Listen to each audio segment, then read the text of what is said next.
Congressman, we need to recognize the wisdom of our chairman, Chairman Acop. Chairman Acop, siguro it's time for you to say something because you're the oldest and the senior.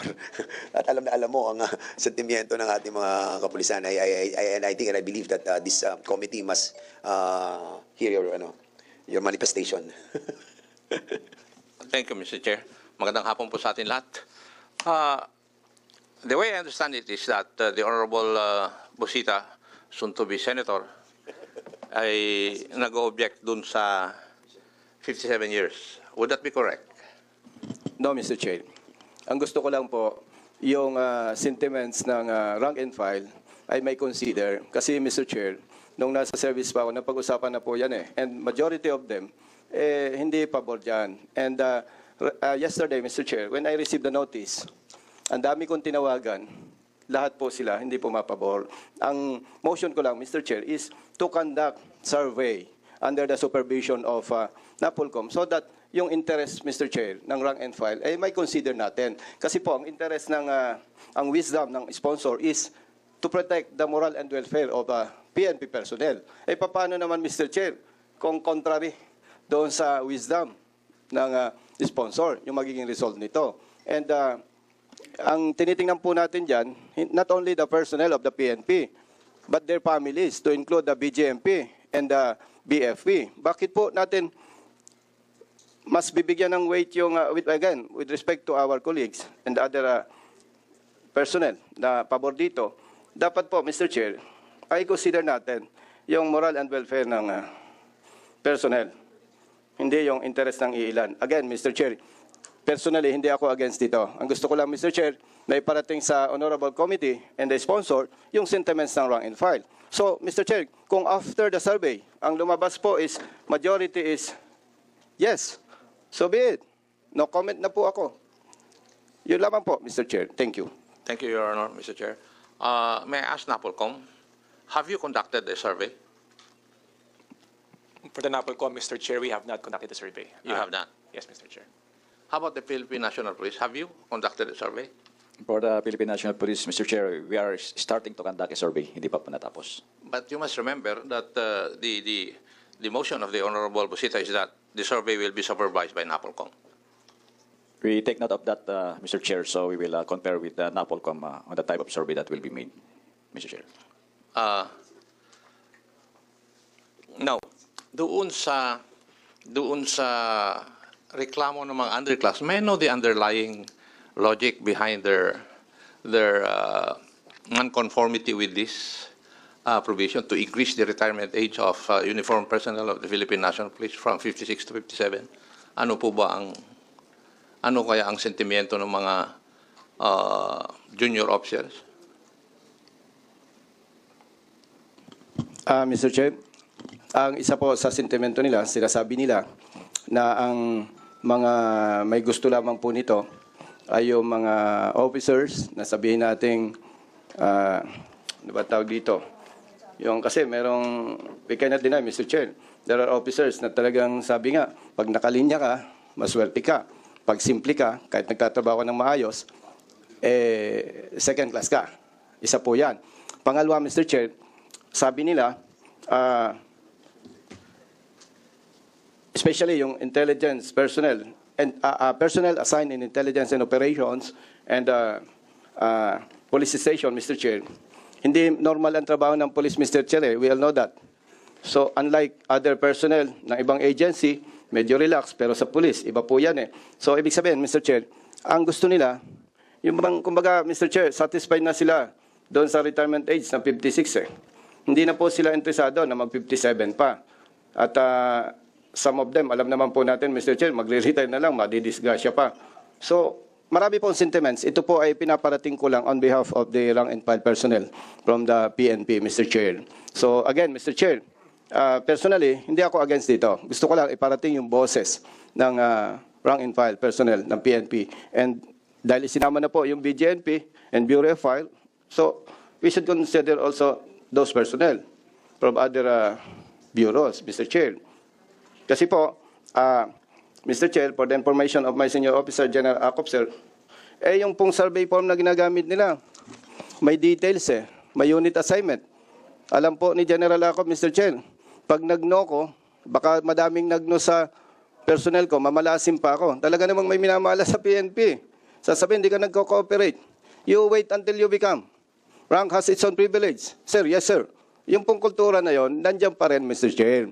Kaya, ang sinasuggest ko po, simple na lang yung survey. Yes or no. May box dyan. Yes or no. Lalabas po dyan yung ano ang gusto ng majority so that we can easily decide. Sino po ang poproteksyonan natin? Sino susuportahan natin? Yung majority, siyempre, para sa moral and welfare nila and of course, their families. Especially, Mr. Chair, banggitin ko lang po, yung mga assigned sa PNP staff. Siguro, once a year, twice a year lang ma-meet yung pamilya niya. Pag mamalasim pa, hindi na sila magkikita. Oh. So, yun po, maraming sentiments, Mr. Chair. Yan po ay ilan lamang sa nabanggit ko. Maraming salamat po, Mr. Chair. Thank you, Your Honor, Mr. Chair. Alam naman po natin nung dinidiscuss natin ito, yung insofar as the Armed Forces of the Philippines is concerned, nung pinasa yung law na yun. The reason was not because of yung rason ng mga members ng Armed Forces of the Philippines. Ang original bill na yun was 60. 60. Pero nag-object yung mga members of the Armed Forces of the Philippines. So it was lowered down to 57. But the real reason there was that government was having a hard time insofar as our expenditures are concerned. Yun naman ang tunay na dahilan eh. Nung diniscuss yung AFP law. Ang dahilan nun is to give a leeway, a breathing spell for government to settle yung problema natin ngayon dun sa pagre-retire ng ating mga members ng uniformed services. Yun naman ang tunay na dahilan nun eh. Hindi po yung kagustuhan ng mga membro ng Kwan. Doon sa AP bill, yun nga, ang inayawan lang nila is yung 60-year-old. Masyadong mahaba. Yun ang sabi ng mga members of the Armed Forces of the Philippines. So binabaan sa 57 and there was no objection to that. Yun ang kanon. But the real reason why there was a bill para mabigyan yung leeway of breathing spell yung ating economic managers. Kasi namumroblema na sila dun sa pondo ng mga retirement. Ganon naman ang dahilan. So, sumunod yung PNP. Unfortunately, it was part of it was part of a provision of a bill vetoed by our president. Now, our leadership in the House would want na para hindi na maistorbo, hindi mabivito, to be at par with the other uniformed services like the Armed Forces of the Philippines, isa na lang na provision yung ipapa-approve natin. Ito naman ang rational ng bill na ito para wala ng objection. So, I think, pare-pares naman ang magiging situation pa rin It will never change. Why? Nadagdagan lang naman ng 1 year Di ba? Yung sinasabi ni Honorable Busita ng mga problema, it would still be there. Wala namang karapatan na maaalis sa bawat uniform service. Di ba? Wala. Kasi sabay-sabay naman na 1 year ang may increase yung kanilang pagsiservisyo I do not see any change dyan sa Kwan. Kasi the way I look at it, yung mga problema na sinasabi yan, it is internal to the PNP as an organization. So depende sa NAPOLCOM at saka leadership ng Philippine National Police kung paano nyo sosolvin yung mga problema. Di ba ganun? Now, if the Honorable Busita is very aggressive insofar as the conduct of a survey is concerned, may I know from NAPOLCOM and the police, how long would that survey take? Para mag-guide kami sa pagdidesisyon namin. Mr. Chair, with strength of almost 226,998, siguro sir, less than a week, sir. Mga ganun po, sir. Less than a week. Less than a week. Less than a week. Yes, sir. That's possible. I Yes, mean, organized naman kayo by station, by region, by provincial. Yes, I sir. think you can have a easy access for the survey to be conducted Yes, sir. and supervised by the NAPOLCOM. With the supervision of the NAPOLCOM, sir. Will that Sir. suffice the query of Congressman Ako? No, would NAPOLCOM be agreeable to that? Kasi kayo po ang magsusupervise Yes, Mr. Chair, we will comply. I believe that we can validate the survey by doing some sampling lang po and some random checks. So- I think it is not feasible for us to validate the whole survey, but we can do some sampling to validate if certain stations are accurate insofar as the survey submitted by the PNP is concerned. Thank you, Vice Chair. So, the question now, Mr. Chair, is this.